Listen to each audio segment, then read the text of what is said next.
Harry Potter dan Kamar Rahasia Bab 1.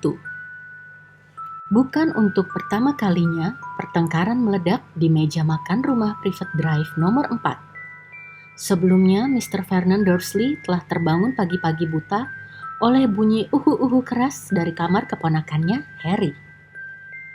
"Untuk ketiga kalinya minggu ini," raungnya. "Kalau kau tidak bisa mengontrol burung hantu itu, dia harus pergi." Harry mencoba sekali lagi untuk menjelaskan. "Dia bosan," katanya. "Dia biasa berterbangan di luar. Kalau aku boleh melepasnya di malam hari..." "Apa aku kelihatan bodoh?" kata Paman Vernon geram. Seserpih telur goreng bergantung pada kumisnya yang lebat. "Aku tahu apa yang akan terjadi kalau burung hantu itu dibiarkan lepas." Dia bertukar pandang geram dengan istrinya, Petunia. Harry mencoba berargumentasi, tetapi kata-katanya tenggelam oleh sendawa Dudley yang keras dan panjang. Dudley adalah anak Mr. dan Mrs. Dursley. "Aku mau tambah daging asap." "Masih banyak di wajan, manis," jawab Bibi Petunia. Matanya terharu menatap anak laki-lakinya yang super gemuk. "Kami harus memberimu makan banyak-banyak selagi ada kesempatan. Aku tak senang mendengar tentang makanan di sekolahmu." "Omong kosong, Petunia. Aku tak pernah kelaparan waktu aku di Smeltings," kata Paman Vernon memprotes. "Dudley mendapat cukup makanan, ya kan, Nak?" Dudley yang luar biasa gemuknya sampai pantatnya melimpah di kiri kanan kursi dapur, menyeringai dan menoleh kepada Harry. "Ambilkan wajannya." "Kau lupa kata sihirnya," kata Harry jengkel. Dampak kalimat sederhana pada keluarga itu sungguh luar biasa.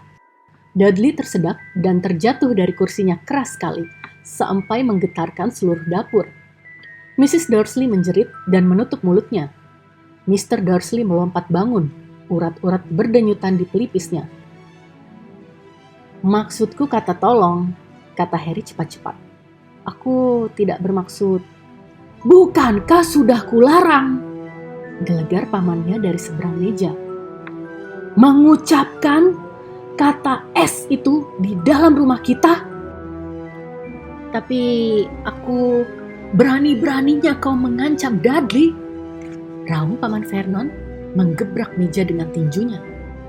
"Aku cuma..." "Kuperingatkan kau, aku tak mengizinkan keabnormalanmu disebut-sebut di bawah atap rumah ini."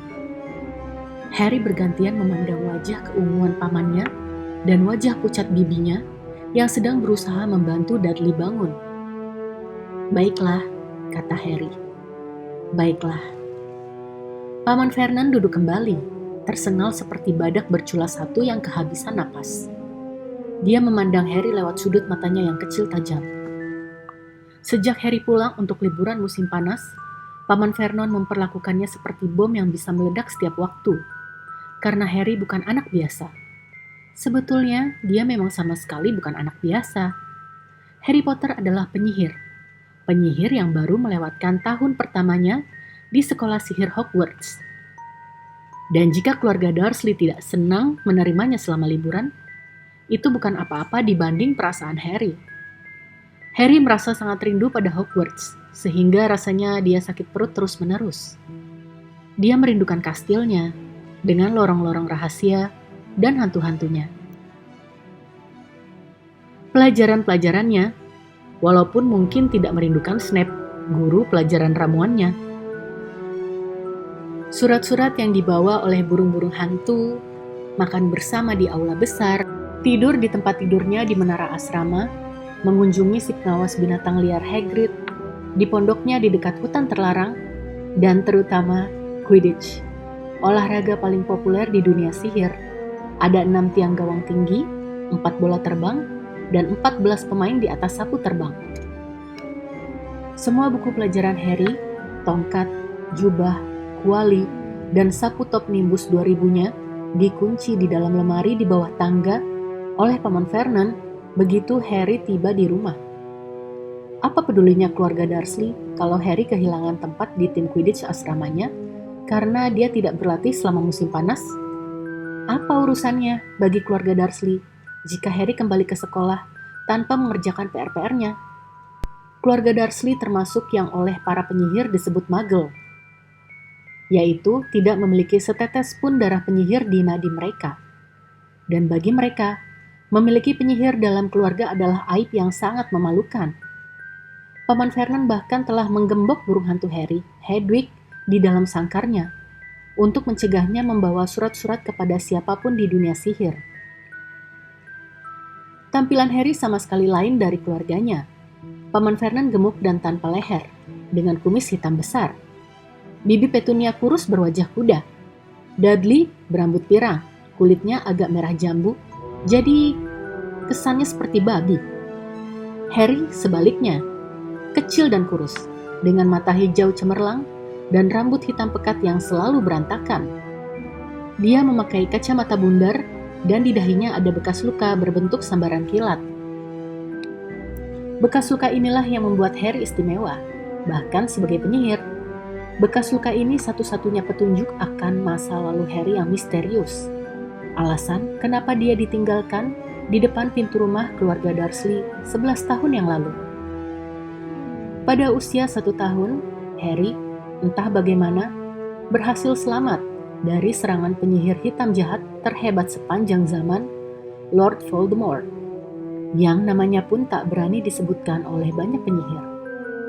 Orang tua Harry tewas dalam serangan Voldemort, tetapi Harry selamat dengan bekas luka sambaran kilatnya, dan tak seorang pun tahu kenapa. Kekuatan Voldemort punah pada saat dia gagal membunuh Harry. Maka Harry dibesarkan oleh kakak almarhum ibunya dan suaminya. Dia melewatkan 10 tahun bersama keluarga Dursley. Tak pernah memahami kenapa dia tak putus-putus membuat hal-hal aneh terjadi, walaupun dia tak bermaksud melakukannya. Dia mempercayai cerita keluarga Dursley bahwa bekas lukanya didapatnya dalam kecelakaan lalu lintas yang menewaskan orang tuanya. Dan kemudian, tepatnya setahun yang lalu, Hogwarts menulis surat kepada Harry, dan kisah yang sebenarnya pun terungkap. Harry bersekolah di sekolah sihir. Di situ, dia dan bekas lukanya terkenal. Tetapi sekarang tahun ajaran telah usai, dan dia kembali bersama keluarga Dursley selama musim panas. Kembali diperlakukan seperti anjing yang habis berguling-guling di sampah bau. Keluarga Dursley bahkan tidak ingat bahwa hari ini adalah hari ulang tahun Harry yang ke-12. Tentu saja harapannya tidak muluk-muluk. Mereka belum pernah memberinya hadiah yang layak, apalagi kue ulang tahun. Tapi kalau sama sekali melupakannya. Saat itu, Paman Vernon berdeham dengan lagak sok penting dan berkata, "Nah, seperti kita semua tahu, hari ini hari yang sangat penting." Harry mendongak, nyaris tak berani mempercayainya. "Hari ini, aku mungkin akan membuat transaksi terbesar dalam karirku," kata Paman Vernon. Harry kembali memakan roti panggangnya. Tentu saja, pikirnya getir. Yang sedang dibicarakan Paman Vernon adalah acara makan malam konyol itu. Sudah 2 minggu ini tak ada hal lain yang dibicarakannya. Ada pemborong kaya dan istrinya yang akan datang untuk makan malam, dan Paman Vernon berharap mendapat pesanan besar darinya. "Kurasa kita harus mengulang susunan acara kita sekali lagi," kata Paman Vernon. "Kita semua harus siap di posisi masing-masing pukul 8 nanti. Petunia, kau di kamar tamu," kata Bibi Petunia segera. "Siap menyambut kedatangan mereka di rumah kita dengan anggun." "Bagus, bagus. Dan Dudley?" "Aku siap membuka pintu." Dudley memasang senyum tolol. "Boleh kusimpan mantel Anda, Mr. dan Mrs. Mason?" "Mereka akan menyukai Dudley," seru Bibi Petunia terpesona. "Hebat Dudley," kata Paman Vernon. Kemudian dia berpaling kepada Harry. "Dan kau?" "Aku akan berada di kamarku, tidak membuat suara dan pura-pura tidak ada di sana," kata Harry datar. "Tepat," kata Paman Vernon menyebalkan. "Aku akan membawa mereka masuk, memperkenalkan kau, Petunia, dan menuang minuman untuk mereka." Pukul 8:15, Akan kuumumkan makan malam telah siap, kata Bibi Petunia.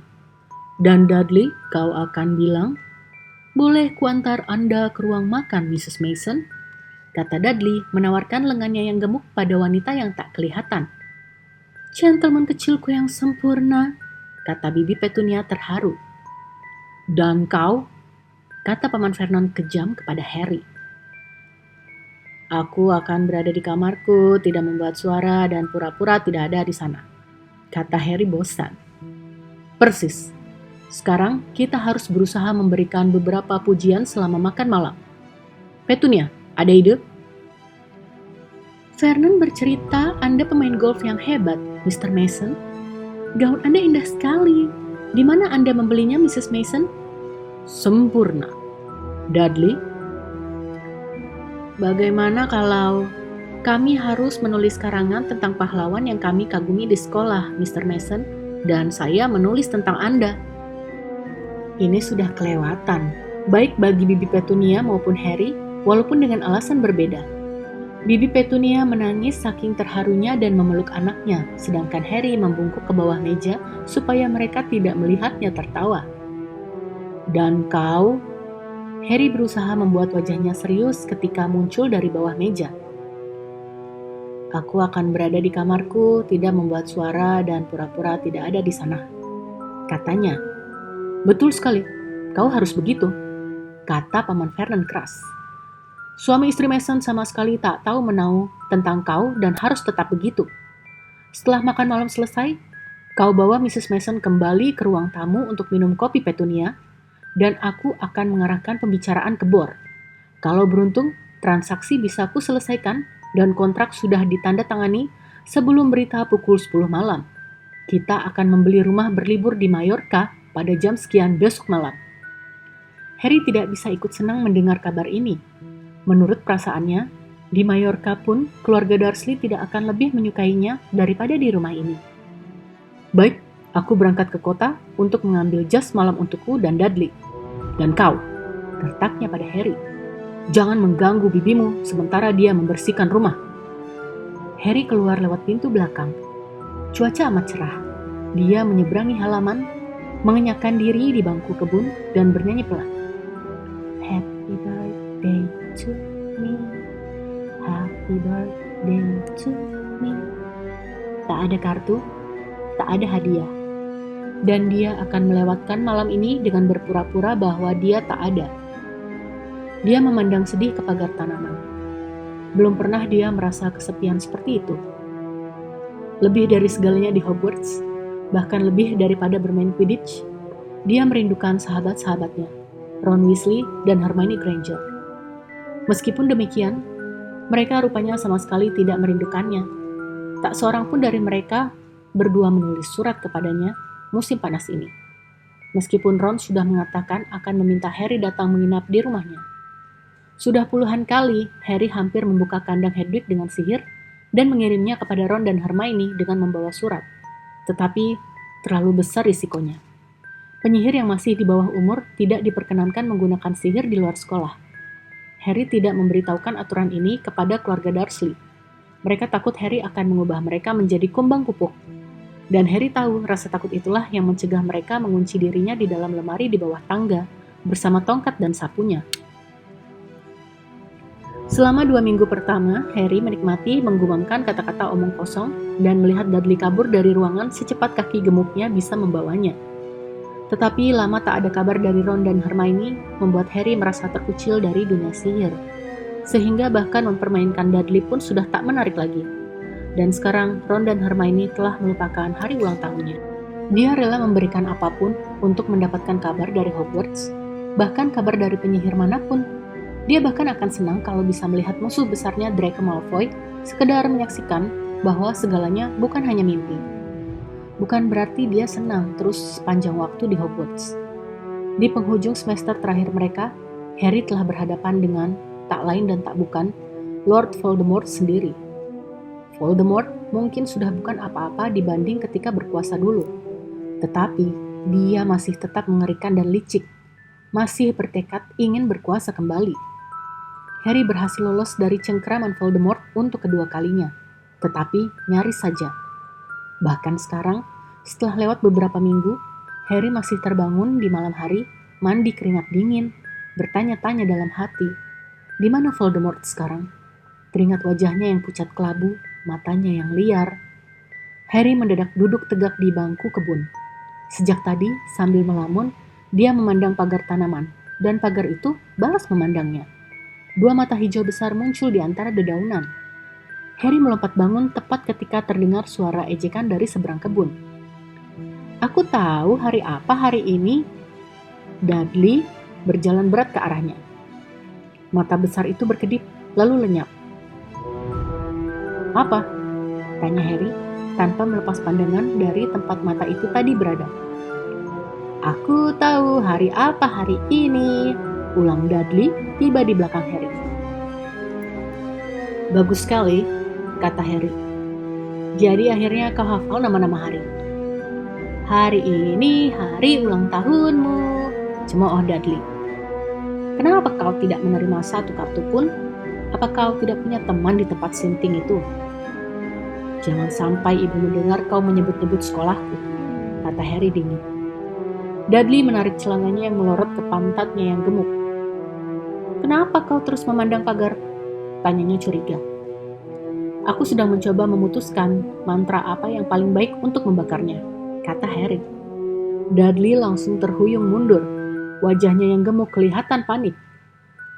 "Tidak boleh. Dad bilang kau tidak boleh menyihir. Dia bilang dia akan mengusirmu dan kau tak punya tempat lain. Kau tak punya teman yang bisa menerimamu." "Jiggly Poggly," kata Harry tegas. "Hokus pokus. Squiggly Wiggly." "Mom!" raung Dudley yang tersandung kakinya sendiri dalam ketergesaannya berlari kembali ke dalam rumah. "Mom! Dia melakukan yang tak boleh itu." Harry harus membayar mahal untuk kesenangan sesaat itu, karena baik Dudley maupun pagarnya sama sekali tak bercacat. Bibi Petunia tahu dia tidak betul-betul menyihir, tetapi Harry tetap harus menunduk menghindar ketika Bibi Petunia mengayunkan wajan bersabun ke kepalanya. Kemudian Bibi Petunia menyuruhnya bekerja dengan ancaman dia tidak akan diberi makan sampai pekerjaannya selesai. Sementara Dudley bermalas-malasan menontonnya sambil makan es krim, Harry membersihkan jendela, mencuci mobil, memotong rumput, merapikan petak-petak bunga, menggunting dan menyirami mawar, dan mengecat ulang bangku kebun. Matahari bersinar terik sekali, membakar tengkuknya. Harry tahu dia seharusnya tidak terpancing ledekan Dudley, tetapi Dudley mengatakan hal yang persis sedang Harry pikirkan. Mungkin dia tak punya teman di Hogwarts. Sayang sekali, mereka tak bisa melihat Harry Potter sekarang, pikirnya jengkel. Sementara dia menebarkan pupuk kandang di kebun bunga. Punggungnya sakit, keringat bercucuran di wajahnya. Sudah pukul 7:30 malam ketika akhirnya kelelahan dia mendengar Bibi Petunia memanggilnya. "Masuk dan berjalan di atas koran." Harry masuk dengan senang ke dapur yang mengilap. Di atas lemari es sudah siap puding untuk malam ini, dihiasi seonggok krim dan violet berlapis gula. Daging panggang sedang berdesis di dalam oven. "Makan cepat, Mr. dan Mrs. Mason sebentar lagi datang," kata Bibi Petunia galak, seraya menunjuk 2 iris roti dan segumpal kecil keju di atas meja dapur. Bibi Petunia sudah memakai gaun malam berwarna merah jambu salem. Harry mencuci tangan dan segera menghabiskan makan malamnya yang mengenaskan. Begitu dia selesai, Bibi Petunia langsung menyingkirkan piringnya. "Naik, cepat!" Ketika melewati pintu ruang duduk, sekilas Harry melihat Paman Vernon dan Dudley memakai jas dan dasi kupu-kupu. Baru saja dia tiba di atas tangga, bel pintu berdering, dan wajah marah Paman Vernon muncul di kaki tangga. "Ingat, suara sekecil apapun." Harry berjingkat menuju kamarnya, menyelinap masuk, menutup pintu, dan berbalik untuk mengempaskan diri ke atas tempat tidurnya. Celakanya, sudah ada yang duduk di atas tempat tidurnya.